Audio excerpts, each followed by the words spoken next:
नमस्कार, मी प्रियंका. दैनिक गोमंतकच्या इव्हिनिंग बुलेटिनमध्ये आपणा सर्वांचं स्वागत करते. जाणून घेऊया आज दिवसभरात गोव्यात घडलेल्या काही ठळक घडामोडी.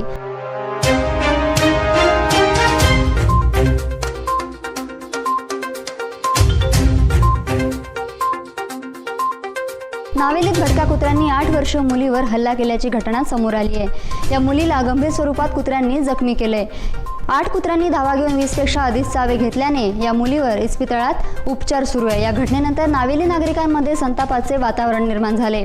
धारगळ ओशोलबाग येथील 4 लाख चौरस मीटर जागेत एक तारांकित हॉटेल आणि कसिनो प्रकल्प होऊ घातलाय. प्राथमिक स्तरावर या प्रकल्पाला मंजुरी मिळालेली आहे. याशिवाय धारगळ पंचायत कार्यालयात कोणत्याच प्रकारचे परवाने मिळवण्यासाठी फाईल आली नाही. मात्र या प्रकल्पाला अजूनपर्यंत मंत्रिमंडळाने परवानगीही दिलेली नाही. लोकांचा विरोध असेल तर माझाही कसिनोला विरोधच असेल अशी भूमिका उपमुख्यमंत्री बाबू आजगावकर यांनी घेतल्याचे दिसून आले. नासनोळा हळदोणे येथील 19 वर्षीय तरुणीच्या मृत्यू प्रकरणी संशय व्यक्त करून हत्या झाल्याची तक्रार तिच्या वडिलांनी दाखल केली आहे. या तक्रारीनंतर 24 तास उलटण्यापूर्वीच पोलीस तपास कामाला वळण लागले. तज्ज्ञ वैद्यकीय मंडळ स्थापन करून शवविच्छेदन अहवालाच्या आधारे नव्याने या अहवालाचे विश्लेषणात्मक मत सादर करण्याचे पत्र कळंगूट पोलीस निरीक्षक नोलास्को रोपोज यांनी गोमँको इस्पितळाच्या डीनला पाठवून या प्रकरणाला वेगळेच वळण निर्माण केले. पणजी महापालिकेचे माजी महापौर आणि विद्यमान ज्येष्ठ नगरसेवक उदय मडकईकर यांनी आज काँग्रेस पक्षामध्ये प्रवेश केला आहे.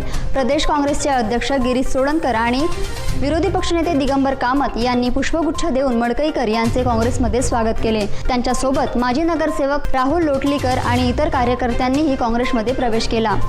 वजन आणि माप खात्याने आज दुपारी लिचोलीतील एका हार्डवेअर दुकानावर धाड टाकून बनावटरित्या विक्रीस ठेवलेला माल जप्त केला आहे. यात ड्रिल मशीन आणि पॉवर टूल साहित्य जप्त करण्यात आले. दीनदयाळ सभागृहाजवळील महालक्ष्मी सेल्स अँड सर्व्हिस या दुकानावर ही धाड घालण्यात आली.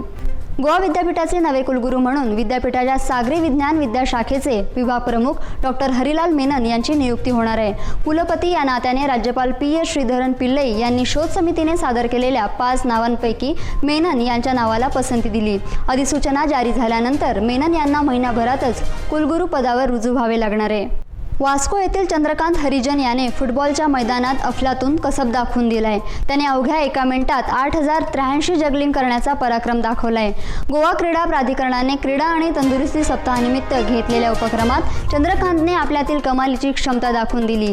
फातोर्डा, पेडे आणि बांबोळी या 3 ठिकाणी झालेल्या प्राथमिक फेरीतून 5 जणांची अंतिम फेरीत निवड केली गेली होती. यात आदर्श राजने 7105 वेळा फुटबॉल जगलिंग करत दुसरा क्रमांक पटकावलाय.